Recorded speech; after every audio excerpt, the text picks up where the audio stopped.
Por la señal de la Santa Cruz de nuestros enemigos, líbranos, Señor Dios nuestro, en el nombre del Padre, del Hijo y del Espíritu Santo. Amén. Señor mío y Dios mío, creo firmemente que estás aquí, que me ves, que me oyes. Te adoro con profunda reverencia. Te pido perdón de mis pecados y gracia para hacer con fruto este rato de oración. Madre mía Inmaculada, San José, mi Padre y Señor, Ángel de mi guarda, interceded por mí.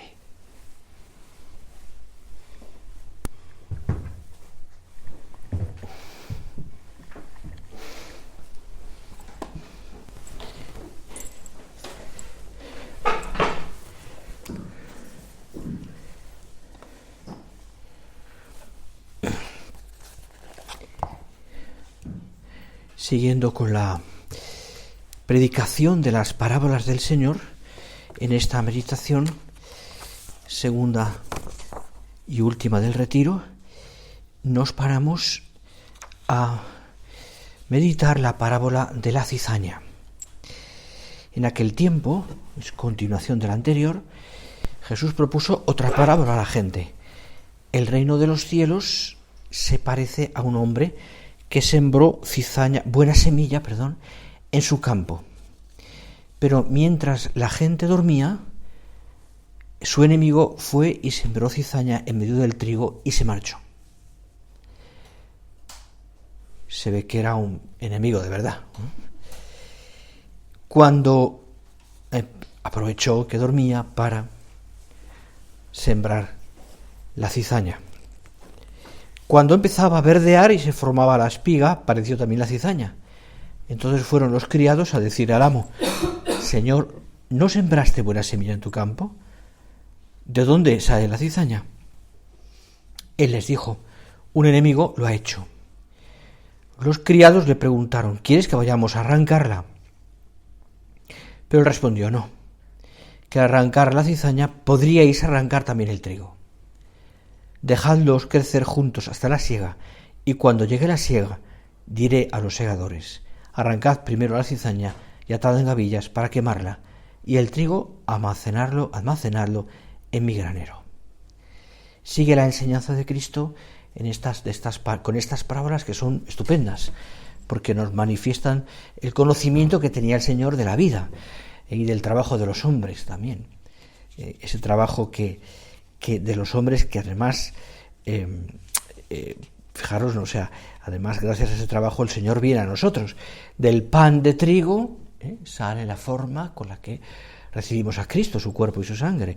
De las vides sale el vino también, que después se transforma en la sangre de Cristo. Dios se aprovecha del trabajo del hombre, del trabajo ordinario y del trabajo además fundamental, es decir, desde el principio de los tiempos, del pan y del vino, para estar con nosotros, alimento para ser el alimento de los hombres. Pero vayamos a la parábola. El trigo en el mundo, en el campo, es esa analogía que estamos haciendo en estas parábolas. En el campo del mundo no solo hay tierras infecundas, tierras con piedras o tierras con abrojos, sino también simientes podridas o venenosas. Cizaña.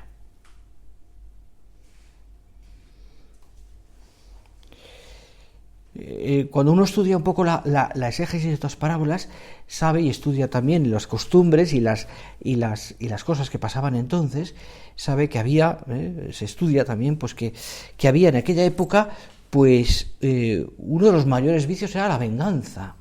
Y la venganza en aquel momento, a través hecha realidad por el trabajo, por el cultivo, era, por ejemplo, quemar el campo del vecino, cortar los árboles del otro. Esto sigue pasando. Aquí en nuestra tierra también pasa mucho. Otro día me ha contado un cura agregado que fue a ver el monte de sus padres, que no sabía ya ni cuántos montes tiene, ni cuántos terrenos del monte tiene, pero que vio que los límites del monte estaban movidos, porque el vecino había ido moviendo poco a poco, quedándose con más terreno. Bueno, pues ya te puedes imaginar las broncas y los juicios y estas cosas, pero bueno, hay tantas cosas, ¿no? Y pues se vengaban. Y una de las cosas que hacían era sembrar cizaña. Porque quemaba, porque mataba, porque ahogaba el trigo. Pero bien sabía que la cizaña es mayor, el trigo, tiene más altura. Y entonces pues se corta primero el trigo para que después la cizaña quede abajo, etc. Bueno. Pero fijaros en esta comparación tan bonita, cómo pasa en las almas. Los que le siguen al Señor son pocos. Por desgracia pasa lo mismo hoy.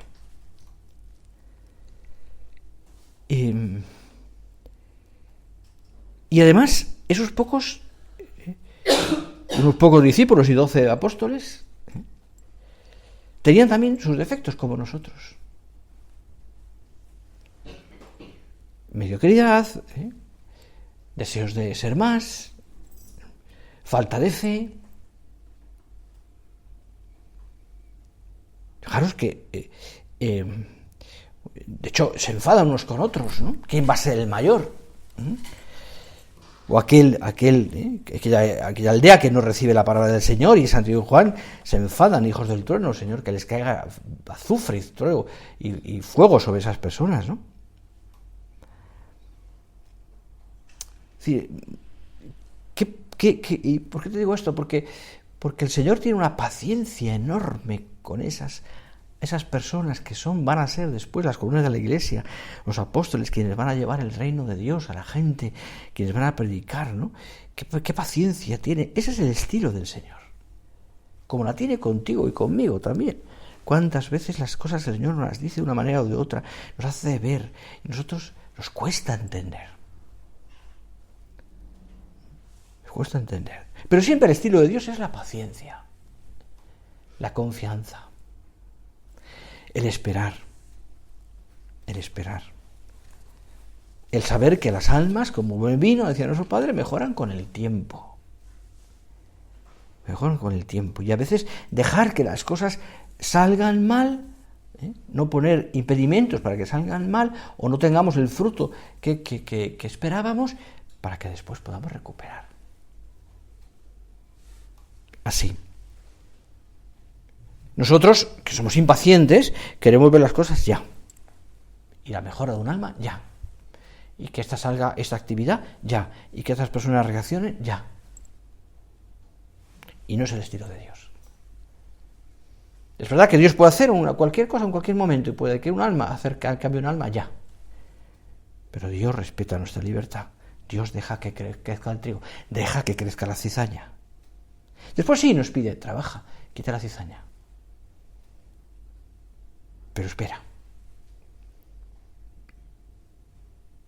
Dios es el sembrador, el hombre enemigo es el demonio, las semillas son los hombres, los cosechadores los ángeles. Se lo explica el Señor. Y además tiene un sentido apologético todo esto, escatológico, quiero decir, porque al final toda aquella cizaña se quema.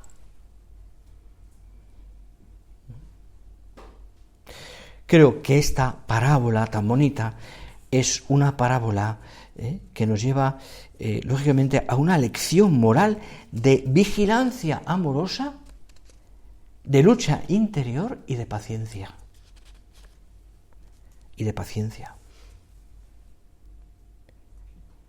Es, pensadlo, el drama del mal y del bien y la estrategia de Dios ante él.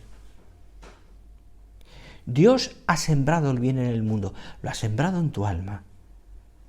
Y tú también como instrumento, lo pensamos esta mañana, sigues también sembrando ese bien a través de tu vida, de tu palabra, de la formación que das, a través también de tu amistad, a través del apostolado personal de amistad y confidencia, como siempre hacemos.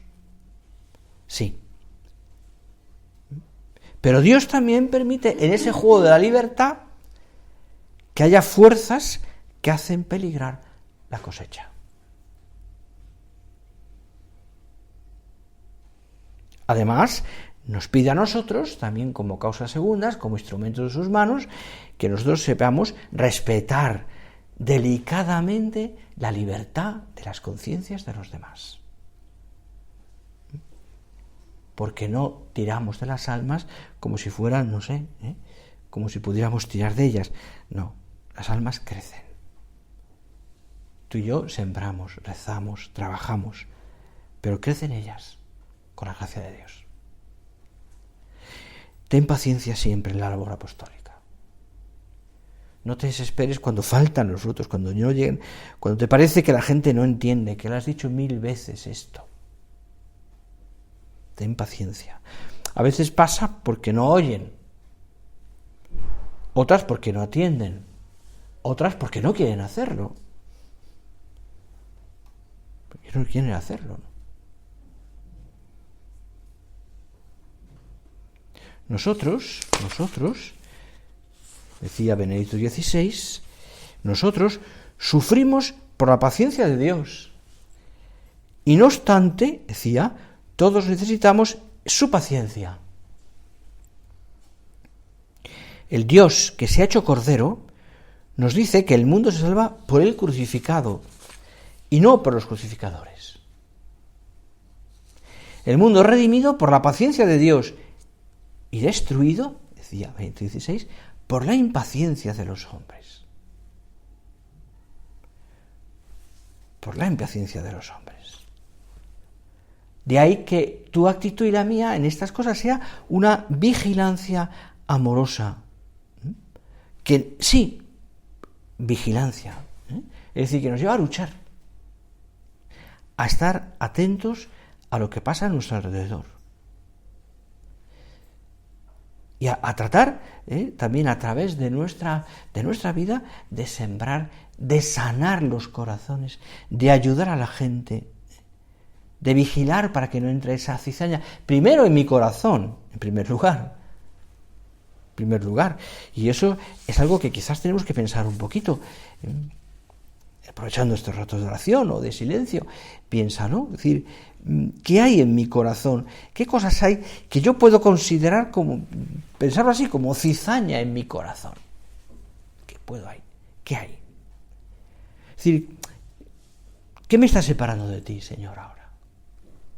¿O qué me está impidiendo no quererte más?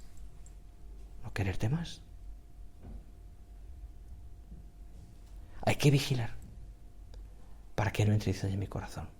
Esos pensamientos, aquellos detalles de soberbia, el orgullo, la impaciencia que decíamos antes,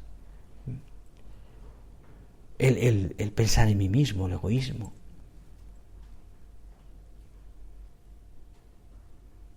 Mira, tenemos por delante una panorama impresionante. Estamos bien, ¿verdad? Que estamos ahora en una época de impasse este verano. Evidentemente, impasse no significa parados, porque seguimos trabajando y hacemos muchas cosas y convivencias y cientos de cosas, pero sí que estamos como a la espera, ¿no? De alguna manera. ¿Y qué panorama tenemos por delante? Yo creo que si lo piensas en sentido como hay que pensarlo todo esto positivo, es decir, nos damos cuenta de que hay un panorama, pienso, fantástico. Hay tanto que hacer, precisamente por eso es fantástico. Corazones que sanar, almas que acercar a Dios, personas que pueden sanar sus heridas, santificar la vida ordinaria, familias que podemos acercar al Señor, amigas tuyas que a lo mejor están deseando, o que tú ves claramente que tienes que dar un paso con ellas para que estén más cerquita del Señor, para que reciban incluso a lo mejor la vocación, o si el Señor se la da, o simplemente para que pasen por el sacramento de la confesión y renueven su corazón. Sanar corazones, sanar heridas, santificarlas. Como decía nuestro Padre, ahogar el mal en abundancia de bien. De ahí que nosotros llevemos ese ambiente. Y de ahí que nosotros tengamos la paciencia de Dios, no perdiendo nunca la paz ante las caídas, los fracasos, la presencia del mal, las limitaciones. La paciencia de Dios redime el mundo. La paciencia de Dios redime el mundo. El Señor espera. ¿Cuánta paciencia tiene con nosotros, verdad? Contigo y conmigo. ¿Cuánta paciencia tiene el Señor? Señor, esa paciencia que en el fondo es una manifestación de cuánto me quieres. ¿Cuánto me quieres? Porque precisamente tu paciencia me manifiesta cuánto confías en mí.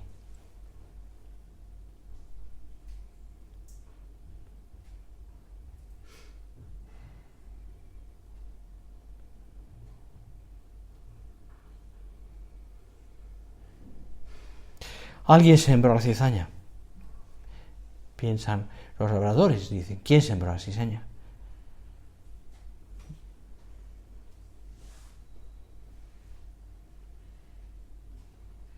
Incluso pueden llegar a desconfiar del amo.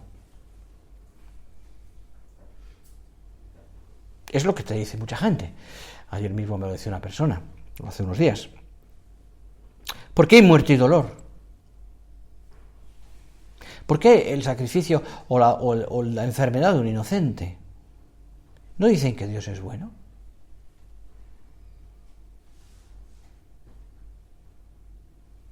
Y el hombre sigue pasando. La respuesta ante el dolor, ante la muerte, ante el sufrimiento. El hombre pues levanta la mano contra el cielo. Porque no puede entender un Dios así.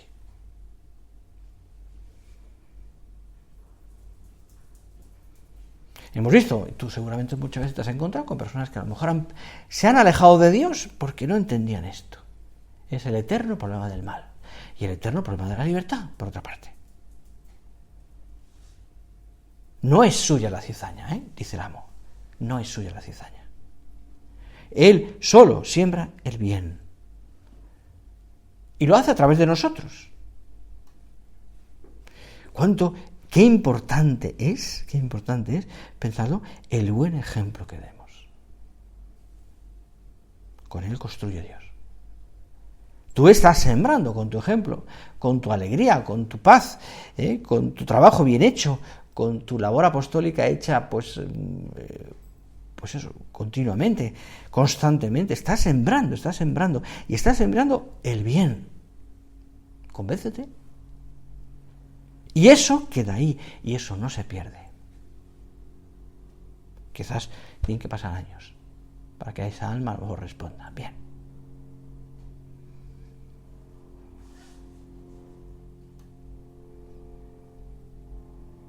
No es mía la cizaña. El amo solo siembra el bien. Claro, los criados al oír esto inmediatamente quieren cortar la cizaña y el Señor les para. Porque no es la manera de hacer las cosas del Señor, no, hay que dejarla crecer.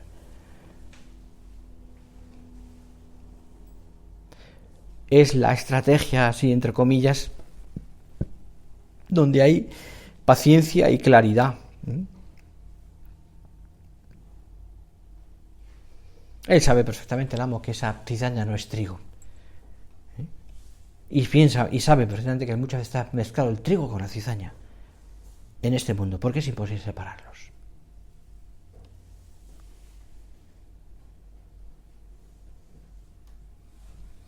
Le interesa que el trigo crezca. Y sabe que en ese crecimiento también hay cizaña.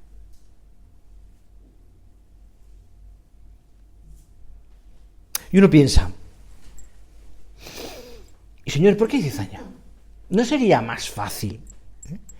¿No sería más hermoso vivir en un mundo sin cizaña?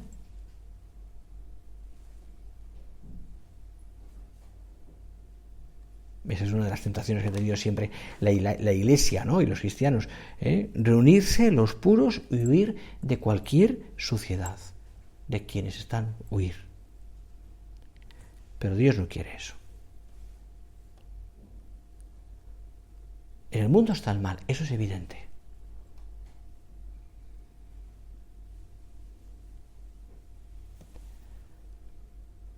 Pero no es el camino separarse del mundo. No, tú y yo estamos ahí metidos. Nuestro Padre lo explica muy bien en aquella homilía, amar al mundo apasionadamente.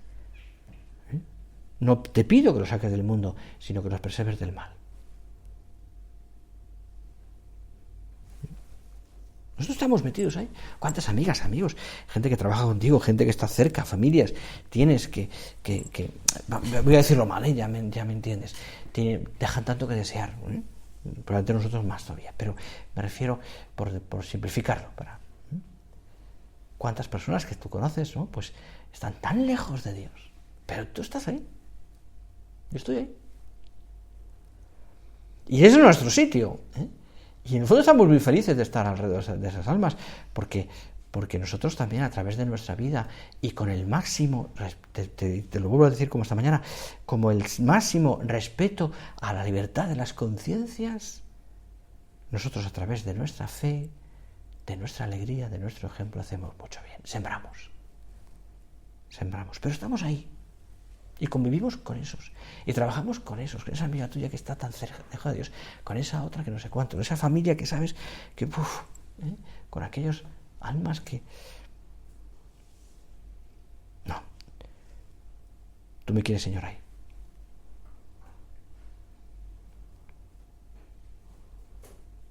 Sería absurdo hacer como un gueto de elegidos, o de puros, o de buenos, porque en el fondo llevarían el mal en sus almas. Serían unos vanidosos.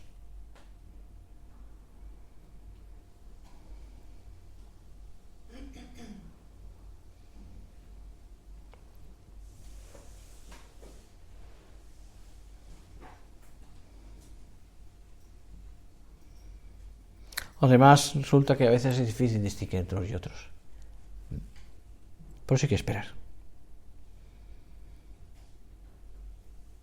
¿Y por qué no? También, quizás, con nuestra oración, alguna cizaña se puede hacer trigo. Ya me entiendes.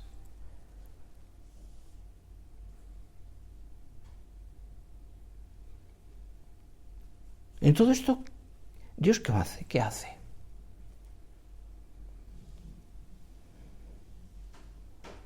Tener paciencia.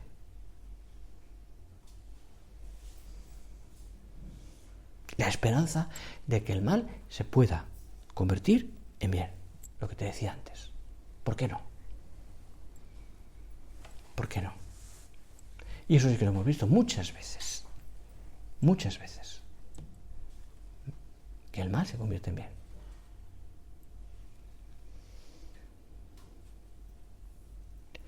Y mirémonos a nosotros mismos en primer lugar, pienso que es lo más importante, porque si no, nosotros podemos parecer buenos y tenemos también tantos defectos.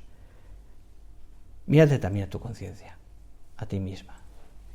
Y piensa, Señor, ¿y no tendré yo que mejorar también? ¿Ser mejor trigo? Mira tu conducta con detenimiento, dice nuestro Padre en Forja, San José María. Verás que estás lleno de errores, que te hacen daño a ti y quizás también a los que te rodean. Recuerda, hijo, que no son menos importantes los microbios que las fieras, y tú cultivas esos errores, esas equivocaciones, como se cultivan los microbios en un laboratorio, con tu falta de humildad, con tu falta de oración, con tu falta de cumplimiento del deber, con tu falta de conocimiento propio. Y después esos focos infectan el ambiente. Necesitas un buen examen de conciencia a diario, que te lleve a propósitos concretos de mejora, porque sientas el verdadero dolor de tus faltas, de tus omisiones y pecados. Es decir, no vayamos a pensar que somos todos, o que todos tenemos pues ya como la patente de ser buen trigo. Es verdad que Dios se sirve de nosotros, incluso se sirve de nuestros errores. Pero el Señor quiere que seamos, a través de nuestra humildad, hagamos mucho bien. Por eso, no es que seamos los mejores, porque no lo somos, sino que el Señor sí que se sirve de nosotros, incluso con nuestros defectos. De ahí que nosotros tengamos que mejorar así, detenidamente. Un buen examen de conciencia. No soy mejor que nadie, Señor. Tú me quieres aquí para hacer mucho bien, pero no soy mejor que nadie. No soy mejor que nadie. Esta es una experiencia, yo la tengo también, como vosotras también, de cuántas almas que quizás están lejos de Dios, pero que humanamente son estupendas y que te han enseñado muchas cosas. Y has aprendido mucho de esas amigas que quizás no tienen la formación que tú tienes, pero son tan buenas en muchas cosas. Mira tu conciencia, mírame, hazme, Señor, ayúdame a mirar mi conciencia y a darme cuenta. Pídele al Padre, al Hijo y al Espíritu Santo y a tu Madre, dice nuestro Padre también, que te haga conocerte y llorar por ese montón de cosas sucias que han pasado por ti, dejando ahí tanto pozo. Y a la vez, sin querer apartarte de esa consideración, dile: dame, Jesús, un amor, como hoguera de purificación, donde mi pobre carne, mi pobre corazón, mi pobre alma, mi pobre cuerpo se consuman, limpiándose de todas las miserias terrenas. Y ya vacío todo de mí, todo mi yo, llénalo de ti, que no me apegue a nada de aquí abajo, que siempre me sostenga el amor.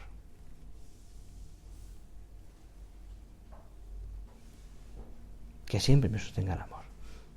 Quita, Señor, eso que hay en mi alma que te desagrada, la cizaña. Ayúdame, Señor, a darme cuenta de qué es.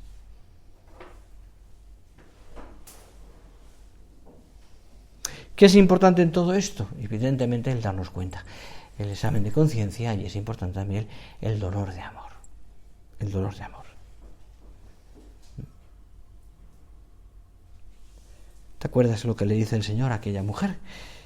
Le son perdonados sus pecados, sus muchos pecados, porque amó mucho.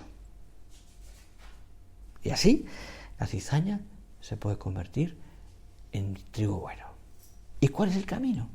El perdón, el examen, el dolor, el amor.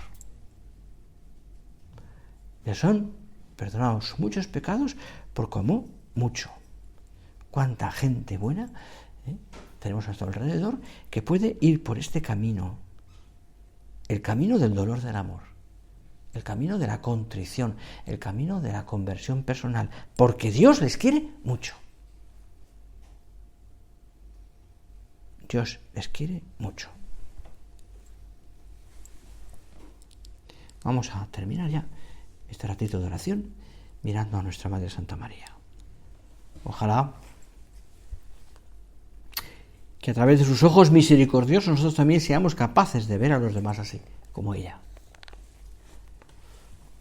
con ese corazón tan grande. No somos mejores que nadie, te repito, pero sí que es verdad que el Señor, sin ser nada nosotros, nos ha elegido por una razón llana y sencillamente de amor. Ojalá nuestra respuesta también al Señor sea eso. Y a través de nuestra respuesta, una respuesta de amor, hagamos mucho bien. Sembremos la tierra de trigo bueno. Hagamos que muchas personas que están lejos de Dios sean trigo bueno. Con tu ayuda, Señor, y con la ayuda de tu Madre, Santa María.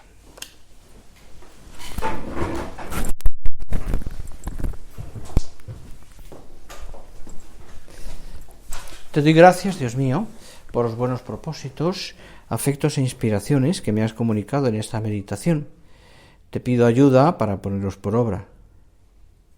Madre mía Inmaculada, San José, mi Padre y Señor, Ángel de mi guarda, interceded por mí.